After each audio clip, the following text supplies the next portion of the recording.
व्यसनमुक्त खोपोलीच्या दिशेने मोठे पाऊल.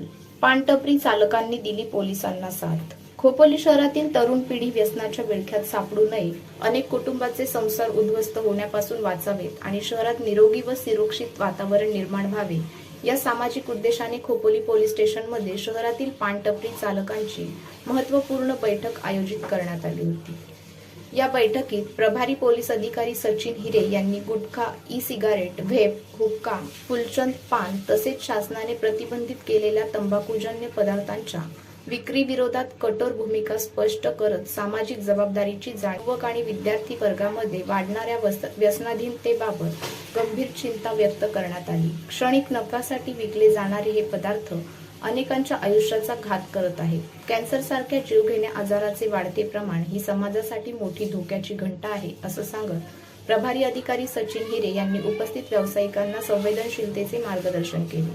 तसेच शासनाने बंदी घातलेल्या पदार्थांची विक्री करताना कोणी आढळल्यास कठोर कायदेशीर कारवाई केली जाईल, असा स्पष्ट इशारा देण्यात आला. मात्र पोलिसांची ही मोहीम केवळ कारवाईपुरता मर्यादित नसून समाजामध्ये जागृती निर्माण करण्यासाठी आल्याचं नमूद केलं आहे.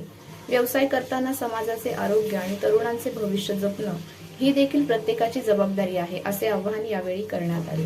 विशेष बाब म्हणजे बैठकीत उपस्थित सर्व पानटपरी चालकांनी पोलिसांच्या या उपक्रमाला सकारात्मक प्रतिसाद देत प्रतिबंधित पदार्थांची विक्री टाळण्यासाठी पूर्ण सहकार्य करण्याची भूमिका जाहीर केली. व्यवसाय महत्त्वाचा असला तरी समाजाचे आरोग्य त्याहून अधिक महत्त्वाचं आहे, अशी भावना व्यक्त करत त्यांनी व्यसनमुक्त खोपोली घडवण्यासाठी पोलिसांसोबत काम करण्याचा निर्धार व्यक्त केला.